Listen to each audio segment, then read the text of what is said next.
যুদ্ধোত্তৰ যুগৰ প্ৰথম পৰ্ব 1940-ৰ পৰা 70-লৈকে আৰু দ্বিতীয় পৰ্ব 1970-ৰ পৰা 2000 চনৰ অসমীয়া উপন্যাস সাহিত্যত পাশ্চাত্য প্ৰভাৱৰ এটি তুলনামূলক আলোচনা প্ৰস্তুত কৰক। আধুনিক অসমীয়া কবিতা সৃষ্টিত যিবোৰ কাৰকে বিশেষভাৱে সহায় কৰিছিল, সেই একেবোৰ কাৰকে অসমীয়া উপন্যাসত পাশ্চাত্য প্ৰভাৱৰ আগমনতো সহায় কৰিছিল। প্ৰথম বিশ্বযুদ্ধৰ পাৰ্শ্বক্ৰিয়া নাজাওতে সংঘটিত হোৱা দ্বিতীয় মহাযুদ্ধৰ ভয়াৱহ মাহকেন্দ্ৰীয় চিন্তাধাৰাৰ বিকাশ আৰু গণতান্ত্ৰিক সমাজবাদী দৃষ্টিভংগীৰ মাজত সংঘটিত সংঘৰ্ষ, ফ্ৰেডৰ মনোবিশ্লেষণ, বিশ্ব অৰ্থনীতিত সৃষ্টি হোৱা সংকট, আধুনিকতাৰ পটভূমিত পশ্চিমত গঢ় লৈ উঠা শিক্ষা বিপ্লৱ আদিৰ প্ৰভাৱ অসমীয়া উপন্যাসৰ গতি প্ৰকৃতি নিৰ্ধাৰণত ভূমিকা পালন কৰিছিল। অসমীয়া ভাষাটো পাশ্চাত্যৰ আদৰ্শত বিভিন্ন উপন্যাস ৰচিত হ'বলৈ ধৰিলে। ইংৰাজী সাহিত্যৰ Virginia Woolf, James Huxley, H.G. Wells আদি ঔপন্যাসিকৰ উপন্যাস ৰীতিৰ প্ৰভাৱ অসমীয়া উপন্যাসত ৰক্ষিত হোৱা দেখিবলৈ পোৱা গ'ল। উপন্যাসৰ উপস্থাপন শৈলী, আংগিক চেতনা, কলা-কৌশল সকলো দিশতে নতুন শৈলীৰ প্ৰয়োগ পৰিলক্ষিত হয়। যুদ্ধোত্তৰ যুগৰ প্ৰথম পৰ্ব 1940-ৰ পৰা 1970 ঔপন্যাসিক সকলৰ ভিতৰত বিৰিঞ্চি কুমাৰ অন্যতম। 1946 চনত বীণা বৰুৱাৰ ছদ্মনামেৰে লিখা জীৱনৰ বাটত উপন্যাসখনে নতুন উপন্যাসৰ সবল দৃঢ় পদক্ষেপ। সৰ্বাংগ সুন্দৰ উপন্যাস, অপ্ৰতিদ্বন্দ্বী উপন্যাস, আনকি মহাকাব্যিক উপন্যাসৰ বহু সমল নিহিত হৈ আছে বুলিও জনা যায়। A.D. নুটালে তেওঁৰ opening narration beginning from epic to the novel গ্ৰন্থখনৰ বিশ্লেষণ আগবঢ়াই কৈছে যে এই মহাকাব্যিক উপন্যাস বা এপিক নভেলত ৰক্ষিত বৈশিষ্ট্যসমূহ জীৱনৰ বাটত উপন্যাসখনত পৰিলক্ষিত হৈছে। সমালোচক গোবিন্দ প্ৰসাদ ভূঞাই উক্ত উপন্যাসখনৰ বিষয়বস্তু থমাছ হাৰ্ডিতকৈ ভাছ এলিয়টৰ অধিক মিল থকা বুলি কৈছে। এই উপন্যাসখনে অসমীয়া সমাজৰ যি এক ব্যাপক চিত্ৰ দাঙি ধৰিছে, সেই ব্যাপকতাই বহু সময়ত পাঠকৰ টলষ্টয়ৰ ৱাৰ এণ্ড পাছ উপন্যাসখনৰ গাঁথনিটোলৈ মনত পেলাই দিয়ে। বিংশ শতিকাৰ বিশৰ দশকতে জেমছ জয়েছে, আইলছেছ আৰু ভাৰ্জিনিয়া উল্ফে মিষ্টাৰ ডেলৱে ৰচনা কৰাৰ পিছৰে পৰা পাশ্চাত্য চেতনাস্ৰোতৰ ৰীতি বিশেষ জনপ্ৰিয় হৈ পৰে। চেতনাস্ৰোত বা ষ্ট্ৰীম অফ কনচিয়াছ শব্দলানি ঊনবিংশ শতিকাৰ সন্ধিক্ষণত মনোবিদ উইলিয়াম জেমছ আধুনিক কথা সাহিত্যৰ এটা বিশেষ ৰীতি বুজাবলৈ পোনপ্ৰথমে ব্যৱহাৰ কৰা হৈছিল। অসমীয়া ভাষাটো এই চেতনাস্ৰোত পদ্ধতিৰ আলম হিচাপে লৈ উপেন্দ্ৰনাথ ভট্টাচাৰ্যই সাৰ্থক উপন্যাস ৰচনা কৰিছিল। 1955 চনত তেওঁৰ দ্বাৰা ৰচিত উপন্যাস ৰাজপথেৰ ৰিঙিয়া এই আদৰ্শত ৰচিত হৈছিল। যদিও পূৰ্ণ চেতনাস্ৰোত উপন্যাসৰ ৰূপ নাপালে, তেওঁৰ ৰচনাত মাৰ্ক্সবাদী চেতনাহে পূৰ্ণ ৰূপ বিকশিত হৈছিল। এই ৰচনাত প্ৰকাশিত ভাৱধাৰা কমিউনিষ্ট আদৰ্শানুগামী মাৰ্ক্সবাদী আদৰ্শৰ প্ৰতিফলন ঘটা উপন্যাস হ'ল প্ৰতিপদ। আধুনিক বা আধুনিকতা এটা পাশ্চাত্যৰ পৰা আমদানিকৃত ধাৰণা প্ৰথম পৰিলক্ষিত হয়। প্ৰফুল্ল দত্ত গোস্বামীৰ উপন্যাসত এই ধাৰণাৰে পৰীক্ষামূলক প্ৰচেষ্টা হ'ল। তেওঁৰ প্ৰথম উপন্যাস শেষ ক'ত? 1948 চনত বিশিষ্ট লেখক হেমেন বৰগোহাঞিৰ দ্বিতীয়খন উপন্যাস তান্ত্ৰিকত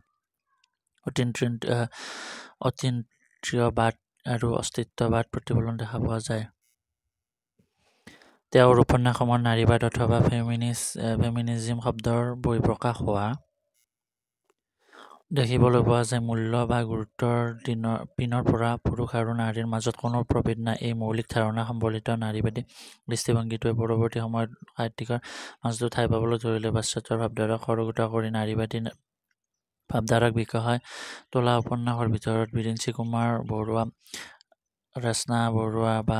ৰেশ্না বৰুৱাৰ সেউজী পাতৰ কাহিনী, 1959 ৰাধামোহন গোস্বামীৰ চাকনৈয়া, 1952 চিত্ৰলতা ফুকনৰ অশ্ৰুকন্যা, 1969 আদি নাৰীবাদী ভাৱধাৰণাৰ প্ৰতিফলন দেখা পোৱা যায়। যুদ্ধোত্তৰ যুগৰ দ্বিতীয় পৰ্ব অৰ্থাৎ 1970 পৰা 2000 চনলৈ ইংৰাজী ভাষাৰ প্ৰচাৰ আৰু প্ৰসাৰ, শিক্ষাৰ প্ৰসাৰ, প্ৰযুক্তিবিদ্যাৰ শিক্ষাৰ প্ৰসাৰ আদিৰ ফলত বিভিন্ন পাশ্চাত্য ধাৰাৰ আগমন অসমীয়া সাহিত্যলৈ হৈছিল। 1970 চনতে বিশিষ্ট অসমীয়া ঔপন্যাসিক দেৱেন্দ্ৰনাথ আচাৰ্যই উন্নয়ন পুৰুষ আৰু নামৰ এখন উপন্যাস ৰচনা কৰিছিল। উপন্যাসত ঔপন্যাসিক বিগত 200 বছৰমান সময়ৰ সংঘটিত বিভিন্ন পৰিঘটনাৰ চাক্ষুষ বৰ্ণনা আছে। ঘটনাবোৰৰ কক্ষক হৈছে বেংক পেলেষ্টাৰ নামৰ এটা চৰিত্ৰ। কথন ভংগী একেবাৰে নতুন। তদুপৰি উপন্যাসখনত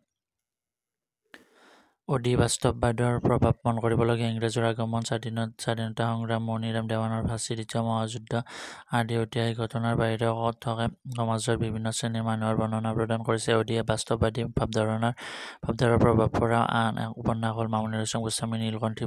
পবিত্ৰ ধৰ্মীয় পৰিৱেশৰ বিপৰীতে শোষণ, নিপীড়ন, উৎপীড়ন, ক্ষুধা, ৰোগ, নিযুক্তিতাৰ ছবি সজীৱতাৰে ফুটাই তুলিছে। মাস্কিয়া দৃষ্টিভংগী গ্ৰহণ কৰি অসমৰ চাহ বাগিচাৰ বনুৱাসকলৰ জীৱনক কেন্দ্ৰ কৰি 1986 চনত ঔপন্যাসিক উমাকান্ত শৰ্মাৰ দ্বাৰা ৰচিত এজাক মানুহ এখন অৰণ্য শীৰ্ষক উপন্যাসখন অন্যতম। 1970-2000 চনলৈকে নাৰীবাদী ভাৱধাৰাক কেন্দ্ৰ কৰি নাৰীৰ অধিকাৰৰ কথা সন্নিৱিষ্ট কৰি মামণি ৰয়ছম গোস্বামীৰ নীলকণ্ঠী প্ৰকাশ।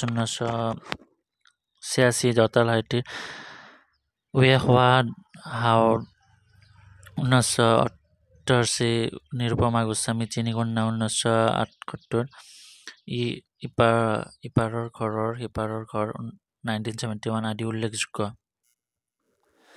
জেমছ জয়েছৰ 1922 আৰু ভাৰ্জিনিয়া উলফৰ মিছিছ ডেলভে 1925 প্ৰকাশৰ পিছতো চেতনা স্ৰোতৰ ধাৰা আগমন ঘটিল, যাৰ সাৰ্থক প্ৰয়োগ ঘটিছে ভূপেন্দ্ৰ নাৰায়ণ ভট্টাচাৰ্যৰ মৰুদ্যান 1989 উপন্যাসখনত। বাস্তৱবাদৰ পাছতে সাহিত্য জগতত প্ৰকৃতিবাদৰ আগমন ঘটিল। হোমেন বৰগোহাঞিৰ অন্তৰাগ 1976 উপন্যাসখনৰ ইয়াৰ সাৰ্থক প্ৰতিফলন ঘটা দেখা যায়। সমকালীন সমাজৰ নিখুঁত বৰ্ণনা আৰু প্ৰেক্ষাপটত কোনো বাস্তৱ ঘটনা বা সামাজিক ৰীতি-নীতিৰ লগত ব্যক্তি মানসৰ সংঘাত, পৰিৱেশ পৰিস্থিতিৰ যুক্তিনিষ্ঠ বিশ্লেষণে প্ৰকৃতিবাদৰ মূল লক্ষ্য। তেওঁৰ তান্ত্ৰিক উপন্যাসখনত অতীন্দ্ৰিয়বাদ আৰু প্ৰকৃতিবাদৰ সুন্দৰ বিশ্লেষণ পোৱা যায়। প্ৰশ্নোত্তৰিত সময়সীমাৰ আঁত ধৰি অৰ্থাৎ পশ্চাতৰ প্ৰভাৱ সম্পৰ্কে অধিক ভালদৰে জানিবলৈ 2002 চনত লক্ষীনন্দন বৰুৱাৰ জনপ্ৰিয় উপন্যাস কায়কল্প উপন্যাসৰ নাম আলোচনা কৰিব পাৰি, য'ত যাদুকৰী বাস্তৱবাদ বা উত্তৰ আধুনিকতাবাদৰ সাহিত্যৰ বিশেষ ধাৰণাৰ প্ৰতিফলন ঘটা দেখা যায়। বিজ্ঞানৰ এক বিশেষ আৱিষ্কাৰক কেন্দ্ৰ কৰি উপন্যাসৰ কাহিনীভাগ ৰচিত হৈছে। যদিও বিজ্ঞান জগতৰ আৱিষ্কাৰৰ লগত মানুহৰ জগতৰ সংগতি ভাৱাবেগ আৰু সামগ্ৰিকভাৱে বিশ্বৰ বজাৰকেন্দ্ৰিক অৰ্থনীতিৰ স্বৰূপ দাঙি ধৰিছে।